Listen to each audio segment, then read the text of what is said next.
عراقچی توی مصاحبه با فاینانشل تایمز گفته که ما متخصص خوبی در خصوص زندگی با تحریم ها هستیم. ببین متخصص، عمر و جوونی و بهترین روزهای زندگی ما رفت پای تخصص گرفتن شماها که برقابتون قطع نمیشه، شماها تو بهترین شرایط زندگی میکنید. شما نمیفهمید تحریم ها چه بلایی سر مردم آورده. بهای تخصص شما زمانی بود که از مردم ایران دزدیده شد. جوونی که باید صرف زندگی کردن و ساخت آینده ایران میشد، صرف دویدن واسه زنده موندن و بقا و حفظ حداقل ها شد. نون خوش جمع نکردی، نون گرون شد.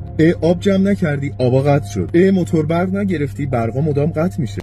ریال داری، خب بدبخت میشی که. برو ملک بخر، دلار بخر، طلا بخر، هر چی میخری بخر، ولی پول رسمی کشور خودت رو نداشته باش، چون بیچاره میشی. این کشوری که ساختید متخصص. عرب ها از بیابون هاشون باغ و کاخ و برج ساختن. شماهای کشور 4 فصل رو به چه روزی انداختین؟ متخصص. واقعا هنر و تخصص میخواست کشوری با این همه منابع و معادن رو به اینجا رسوندن که مردمانش زندمانی میکنن به جای زندگانی، که حقیقتا شماها همتون چپ و راست توش متخصصید.